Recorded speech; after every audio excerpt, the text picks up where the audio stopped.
मुझे लगता है कि गहने की चोरी भाभी ने की है।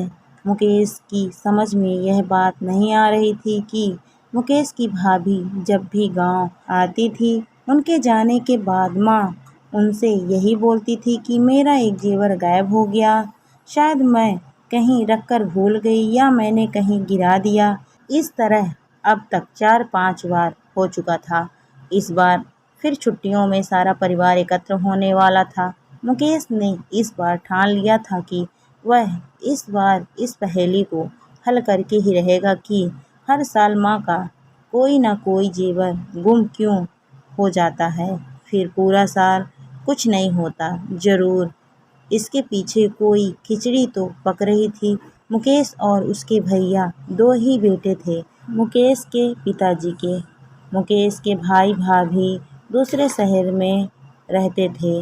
मुकेश के भैया एक प्राइवेट नौकरी करते थे। मुकेश गांव के स्कूल में ही सरकारी टीचर था। मुकेश के पिताजी भी सरकारी टीचर के पद से रिटायर हो चुके थे और अच्छी खासी पेंशन पाते थे। कुल मिलाकर बहुत ही समृद्ध परिवार था। कोई किसी के ऊपर आश्रित नहीं था। सब कुछ ठीक ठाक से चल रहा था। गांव में दोनों भाइयों के लिए पिताजी ने अलग अलग हिस्से बनवा दिए थे। किसी प्रकार का कोई लड़ाई झगड़ा का कारण नहीं था।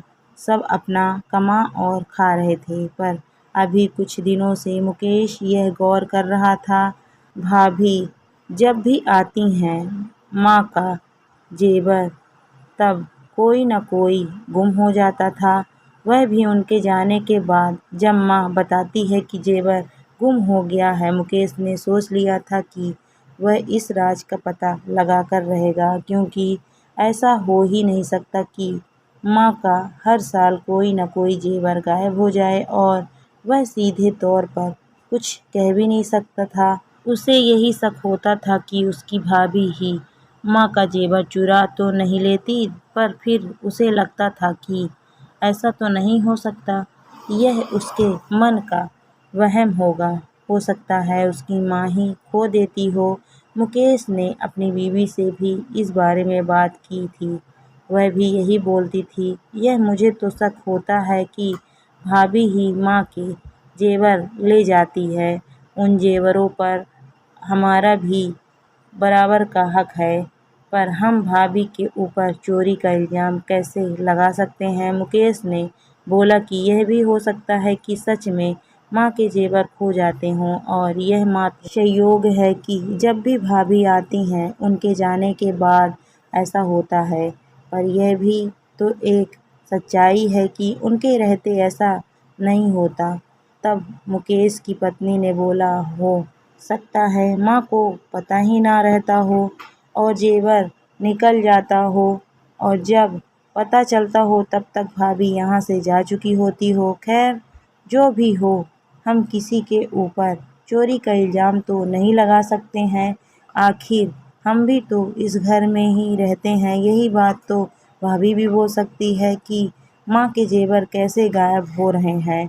और ठीक ऐसा ही मुकेश की भाभी भी सोच रही थी कि जब भी मैं जाती हूँ उसके बाद माँ का कोई न कोई जेवर गायब हो जाता है। ज़रूर यह मुकेश और उसके बीवी का काम होगा और वह मेरे ऊपर इल्ज़ाम लगाना चाहते हैं ताकि जेवर भी उन्हें मिल जाए और उनके हाथ भी साफ रहें। इसीलिए ऐसे वक्त में जेवर गायब होता है जब मैं वहाँ पर होती हूँ, ताकि यह भी कहने को हो जाए कि पूरे साल तो जेवर गायब नहीं होता, आपके आने पर ही क्यों होता है। इस तरह से मुकेश अपनी भाभी पर और मुकेश के भाई भाभी, मुकेश और उसकी बीवी पर शक कर रहे थे।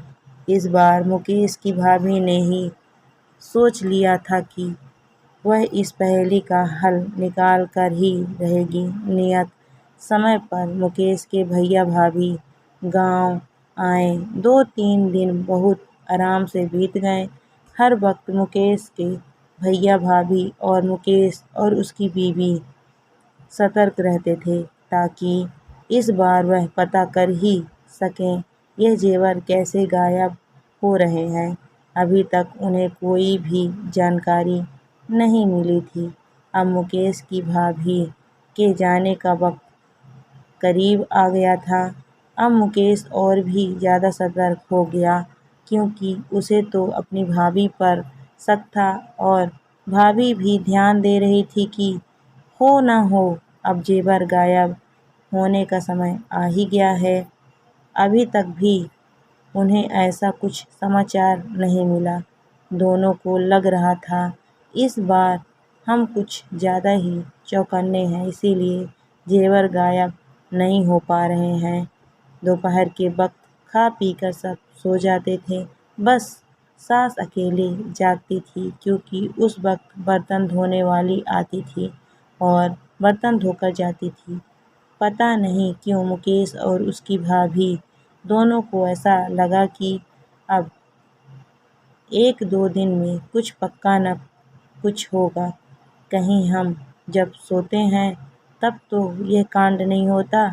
इसीलिए चुपके से मुकेश ने और उसकी भाभी ने अपना अपना मोबाइल रिकॉर्डिंग ऑन करके माँ के कमरे में छुपा कर रख दिया, उस एंगल से कि माँ के अलमारी का पूरा वीडियो बन जाए। क्योंकि यदि अब कुछ होना है तो अभी ही होगा। कल सुबह तो अभी को निकलना ही है। सोकर उठने के बाद मौका पाकर दोनों ने अपना अपना मोबाइल उठाया और दोनों ने जब उसमें रिकॉर्डिंग देखी तो समझ में आ गया कि माँ के जेवर आखिर जा कह रहे हैं। रिकॉर्डिंग में यही आया था कि बर्तन धोने वाली आराम से आई, उसने सासू माँ की अलमारी खोली और उसमें से एक जेवर निकाल लिया और चुपचाप छुपा कर ले गई। ससुर जी तो वैसे भी घोड़ा बेचकर सोते थे, उन्हें तो हिलाकर जगाने पर ही वह जागते थे, क्योंकि काफ़ी बूढ़े हो चुके थे। इसीलिए नौकरानी को उनका कोई डर नहीं था। मुकेश और उसके भैया भाभी अपना अपना रूम अंदर से बंद करके दोपहर में सोते थे और सास, जो कि बर्तन वाली के साथ बैठकर बर्तन धुलवाती थी, वह भी खाना खाने के बाद वहीं बैठे बैठे झपकियाँ लेती थी और गहरी नींद में चली जाती थी। और यह बात काम वाली को बहुत अच्छे से पता थी और यह भी पता था कि वह जल्दी जागती नहीं है, क्योंकि वह रोज़ उन्हें देखा करती थी कि वह इतने आराम से देर तक झपकियाँ लेती हैं। उसकी चालाकी थी कि वह रोज़ चोरी नहीं करती थी, बल्कि जब भाभी शहर से आती थी तब वह चुपचाप एक जेवर निकालती थी, ताकि सारा शक भाभी पर जाए और उस पर कोई उंगली ना उठाए। फिर पूरा साल वह इस घर में ईमानदारी से काम करती थी। कभी किसी ने उसके ऊपर कोई शक किया ही नहीं।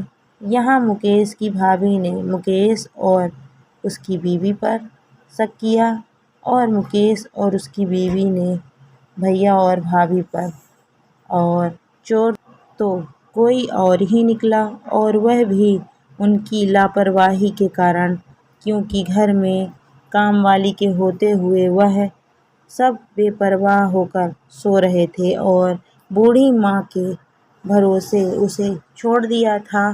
काम वाली ने भी पूरी चालाकी दिखाई, पूरा साल ईमानदारी से काम करती और साल में एक जेवर चुरा लेती। खैर, अब उसकी पोल खुल चुकी थी और उसे काम से निकाला भी जा चुका था, पर इससे एक बहुत बड़ा सबक मुकेश और उसके भाई भाभी को मिल चुका था कि शक बहुत गंदी बीमारी होती है, अच्छे अच्छे रिश्तों में दरार ले आती है।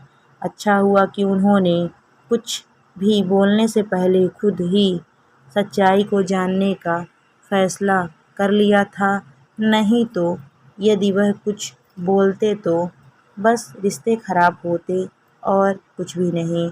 दोस्तों, ये सच्चाई है कि शक का कीड़ा अच्छे अच्छे रिश्तों में भी दरार डाल देता है। इसीलिए शक करने से अच्छा है कि सच्चाई की जांच करो। दोस्तों, कहानी आपको कैसी लगी कमेंट करके ज़रूर बताइएगा। कहानी अच्छी लगी तो वीडियो को लाइक शेयर करें।